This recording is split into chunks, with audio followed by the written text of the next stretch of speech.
2007లో ఇక్కడ అన్ని చక్కగా పనులు చేస్తున్న అందరు పేదవాళ్ళకు బయట తీసి అందరు గ్రూపులు చేసిన కాబట్టి నెల్లూరులో సోనియా గాంధీ వచ్చినప్పుడు నన్ను ఇక్కడ నుంచి తీసుకెళ్ళిండు. నెల్లూరులో సోనియా గాంధీ అమ్మ వచ్చినప్పుడు అమ్మ నువ్వు ఎందుకు వచ్చినావు ఇక్కడ అన్నది. అమ్మ మా హక్కులు అడగడానికి వచ్చినాము, మేము పేద కుటుంబాలకు వెళ్ళి వచ్చినాము, మాకు ఏదో ఇంత సాయం అవుతుంది అని అడగడానికి వచ్చినామని సోనియా గాంధీ అమ్మతో మాట్లాడినా. అయితే సోనియా గాంధీ అమ్మ ఒకటే మాట అంది, అమ్మ మీలు లక్షపతిలు కావాలా, మేము లక్షపతిలు ఈ రోజు అయినా కానీ ఇప్పుడు అడుగుతున్నాం సార్ మా సీతక్కకు మేము కరోడపతి కావాలని. మా పిల్లలు లక్షపతితోని మా పిల్లలకు లక్షపతి కాదు అమ్మా, ఇవాళ రేపంటే చాలా కష్టమైతుంది. అందుకే మేము సీతక్కకు సాయంతోనే అడుగుతున్నాం. ఎందుకంటే మా చేతుల్లో అయోధ్యలు ఉన్నాయి, మేము యుద్ధంకు తయారున్నా కానీ మాకు విద్య రాదు సార్, మాకు నేర్పించాలా చాలా చాలా నేర్పించాలా. సుమిత్ర గారు ఓకే సార్, మాకు ఏదన్నా తప్పు అందుకే మీకు ఇన్ఛార్జ్ గా సీతక్క నేసినాం ఆదిలాబాద్ లో. మీ ఆడబిడ్డ ధన్యవాదాలు సీతక్క, ఇంకొకసారి గట్టిగా చెప్పండి.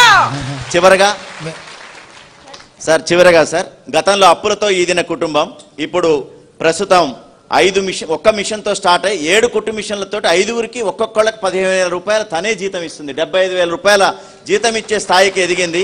ఈమె ఎవరో కాదు, మామిడిగూడ గ్రామం, ఇంద్రవెల్లి మండలం, మన గోకుల గారు. గట్టి చప్పట్లతో గౌరవనీయులైన ముఖ్యమంత్రి గారికి మరియు సీతక్క గారికి నాతోటి ఉన్న మహిళలందరికీ నా యొక్క హృదయపూర్వకంగా నమస్కారాలు. నేను ఆంధ్ర ఎస్టీ ఆదివాసిని కాబట్టి అందరికీ రామ్ రామ్.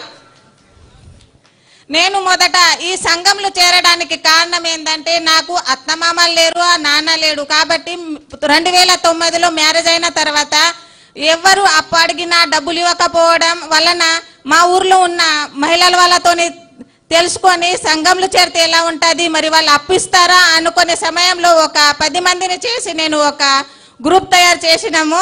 ఆ తర్వాత మొదట 50 రూపాయలతోనే పొదుపు స్టార్ట్ చేసిన తర్వాత 6 నెలలు అయిన తర్వాత మేము బ్యాంకు వెళ్ళి అప్పు అడగడం జరగడం వలన మొదట నాకు 10,000 మాత్రమే అప్పు ఇచ్చారు. ఆ తర్వాత 10,000తోని నేను ఒక చిన్న కుట్టు మిషన్ వేసి పల్లెటూరులో బిజినెస్ స్టార్ట్ చేసినాను. కానీ ఈ నేటి సమాజంలో ఒక మిషన్ తోని ఒక్కరే పని చేస్తే మాత్రం ఏ పని డబ్బులు అవసరం తీరుతలేదు. కాబట్టి అందుకే ఇంకా మా ఆయనను కూడా నేను ఒక వృత్తి ఆయనకి ఇంకా నేను కుట్టుకుంటూ ఆయనకు వేరే వాళ్ళ దగ్గర నేర్పించడం జరిగింది. అదే తర్వాత ఇంకా లోన్ అవసరం అని అప్పు బ్యాంక్ నుంచి ఇంకా తీసుకున్నాను.